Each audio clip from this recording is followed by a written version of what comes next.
In June 2025, just 4 days after taking office, Iran's new top military commander, Soleimani, was shot dead in a sniper attack on the outskirts of Tehran. One bullet, instant kill.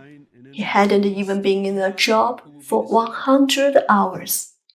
Ali Shadmani was his name. He was the most senior military commander closest to Supreme Leader Ayatollah Ali Khamenei. But he only had the job for 4 days. He was appointed after his predecessor was killed in the early days of Operation Rising Lion. That same week, 9 nuclear scientists of Iran were assassinated in their sleep. They were not just any scientists. They were nuclear engineers, physicists, chemists, and mechanics, and many seen as successors to Mossad Fakhrizadeh, the man once called the father of Iran's nuclear bomb. And Fakhrizadeh, he was taken out back in 2020 by an AI-controlled remote machine gun. The aftermath of the killing: bullet holes in a car and blood on the floor. Injured in the attack, Mohsen Fakhrizadeh was taken to hospital, but later died. He had been one of Iran's most senior nuclear scientists and had already survived a previous assassination attempt. Over the years, Iranian officials and scientists have died in a string of shadowy attacks. Some were gunned down by smart weapons, some were hit by roadside bombs, some were poisoned. One even died from a car crash and toxin exposure, just to be sure. And behind all of this, one name keeps surfacing: Mossad, Israel's spy agency. Known for surgical precision, zero tolerance for failure, and a toolkit that now includes AI weapons, satellites, drones, deep cover agents, and increasingly insiders.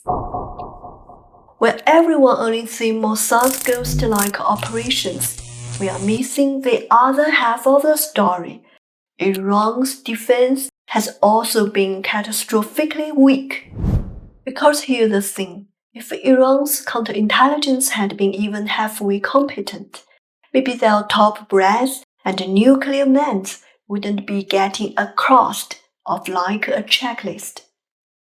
So today we are flipping the script and asking the real question: what's wrong with Iran's intelligence system that it allowed all of this to happen? Iran's first big weakness in spy defense: their entire system is at war with itself. There are two main spy agencies running in parallel. On one side, here's a MOIS, the Ministry of Intelligence and Security, handling traditional domestic and foreign intel. On the other, there's an IRGC intelligence organization tied to the powerful Revolutionary Guard, focused on military and religious and ideological operations. Sounds like a clear division of labor? Not really. Those two groups are more like rival gangs than teammates. They compete for credit, hide information from each other, even spy on each other. Instead of focusing on real threats, they spend their time backstabbing and gatekeeping. As a result, Iran's entire spy network becomes fragmented, slow, and totally unprepared for the kind of high-tech assassinations Israel is pulling off. The infighting, plus budget problems caused by Iran's failing economy, have left their counter-spy capabilities completely outdated. Just look at what happened in 2020. When Mohsen Fakhrizadeh, the father of Iran's nuclear program, was assassinated. MOIS had gotten a tip that he was a target, but the IRGC refused to cooperate. They thought MOIS just wanted to show off. The result Farizad was gunned down on his commute by a sniper operating a remote-controlled AI machine gun guided by satellite. What makes things worse? Promotions in Iran's spy world are based on religious loyalty, not skill. To move up, you often need to be a seminary graduate and sometimes even get a personal nod from a top Shia cleric. That means many senior operatives don't even understand foreign languages or modern surveillance tech. One ex-Iranian agent even said, if you warn them about a Mossad plot, they will accuse you of spreading a Jewish conspiracy. And in this kind of system, Mossad's job is easy. According to international reports, they are using inside jobs more than ever, recruiting insiders, technicians, even bodyguards. Some switch sides just because they are underpaid or stuck with no future. The second major crack in Iran's spy defense, its military security, is full of holes and soaked in corruption. Let's start with these basics.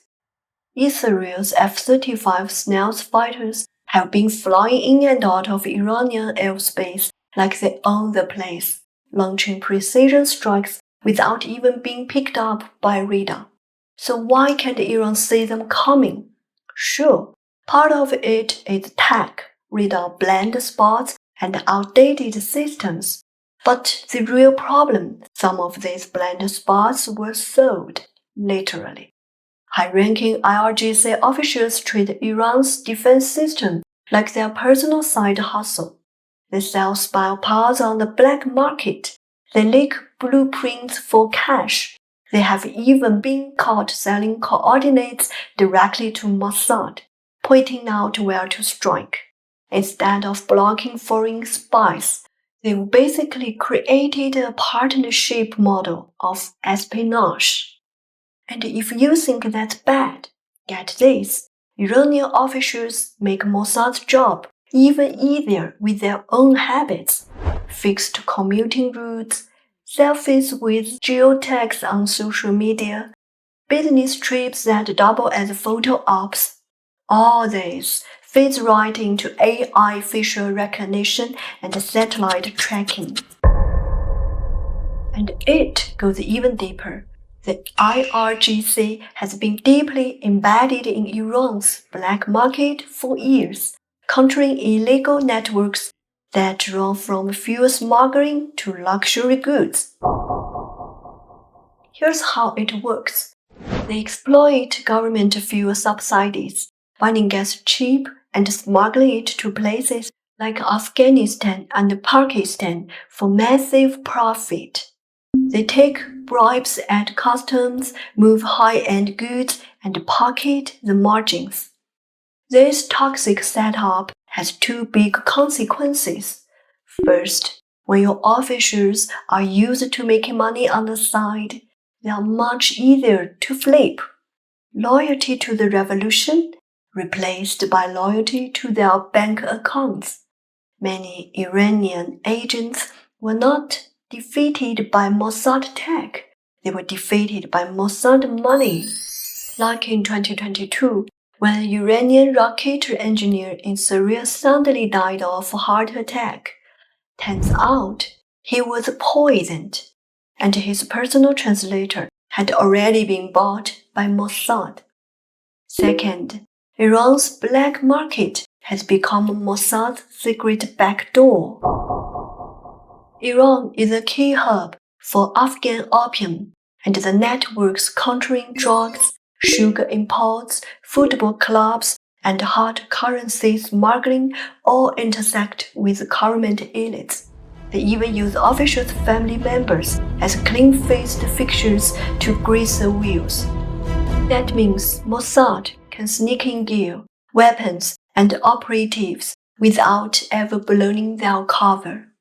In other words, Mossad doesn't need to infiltrate Iran the old-fashioned way. They just need to do business with a corrupt system that's already there. Here's a third fatal flaw in Iran's spy game. It's losing the intelligence war because of where it sits and who's around it. Iran is geopolitically isolated. It has tense or outright hostile relations with many of its neighbors, which makes it really tough to build any sort of stable intelligence defense network. Meanwhile, Israel and the US have taken full advantage of that. They warm up to former rivals like Saudi Arabia, the UAE, and Bahrain. This gave Mossad more access, more airspace, and more room to play. They even set up a secret base right next door in Azerbaijan, with reportedly over 1,000 Mossad agents quietly stationed there, spying, infiltrating, and waiting. Forget the movies. These guys are actually using satellites and drones to carry out hits from miles away. But Mossad is not just relying on tech. They are also fighting a proxy war, where people already inside Iran. Iran is home to several cross-border ethnic minorities, like the Kurds and the Baloch. Many of them have long histories of being oppressed, economically marginalized, and politically sidelined by Tehran. And that makes them easy targets for Mossad recruitment. Some have become guides and insiders for assassination operations, locals who know the terrain, the people, and exactly when and where to strike. Now, here is the ironic twist. Iran spent years building up a resistance axis, arming groups like Hezbollah, Hamas, and the Houthis across the region, all to box in Israel and flex its influence. But that plan's backfiring. Those proxy networks are now being hunted, one by one. Iranian generals, advisors, and operatives, as soon as they show up in places like Syria or Lebanon, get taken out by drones, car bombs, or targeted strikes. Even Reza Mossavi, the man seen as a Ghanem Soleimani's successor, who blown to pieces just outside Damascus.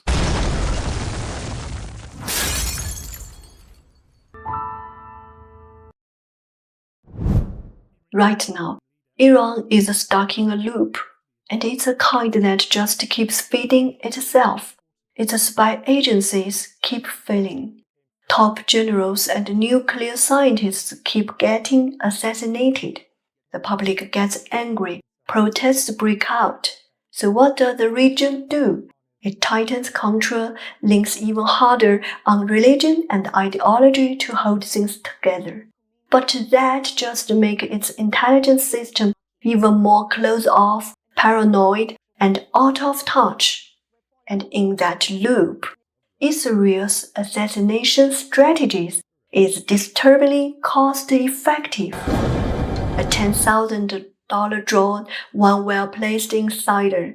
In return, they take out a nuclear scientist or high-ranking military officials who took Iran decades and millions of dollars to train. Yet, after all those losses, Iran still hasn't learned the lesson.